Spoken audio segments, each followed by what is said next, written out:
আমি যদি বলি নাসিরউদ্দিন পাটোয়ারি এমপি হবে, এমপি হবে।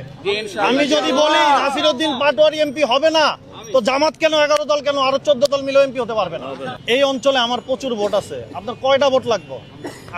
নাসিরউদ্দিন পাটোয়ারি নির্বাচনী প্রচারণার গণসংযোগে গিয়ে এক ভোটের ব্যাপারীর সাথে সাক্ষাৎ হয়ে গেছে।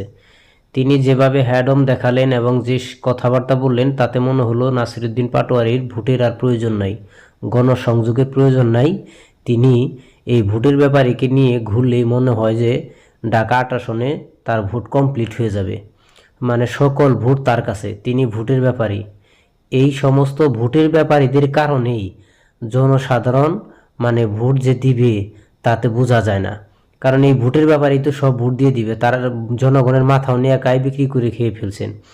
এখন যারা এই ব্যাপারীর কথায় মানে গলবেন, মনে করবেন, বিশ্বাস করবেন যে এর কাছে অনেক ভোট, সে তো আসলে সংসদ সদস্য হতেই পারবেন না মনে হচ্ছে, কারণ এই ভোটের ব্যাপারই তিনি সকল ভোটের দায়িত্ব একাই নিয়ে নিয়েছেন।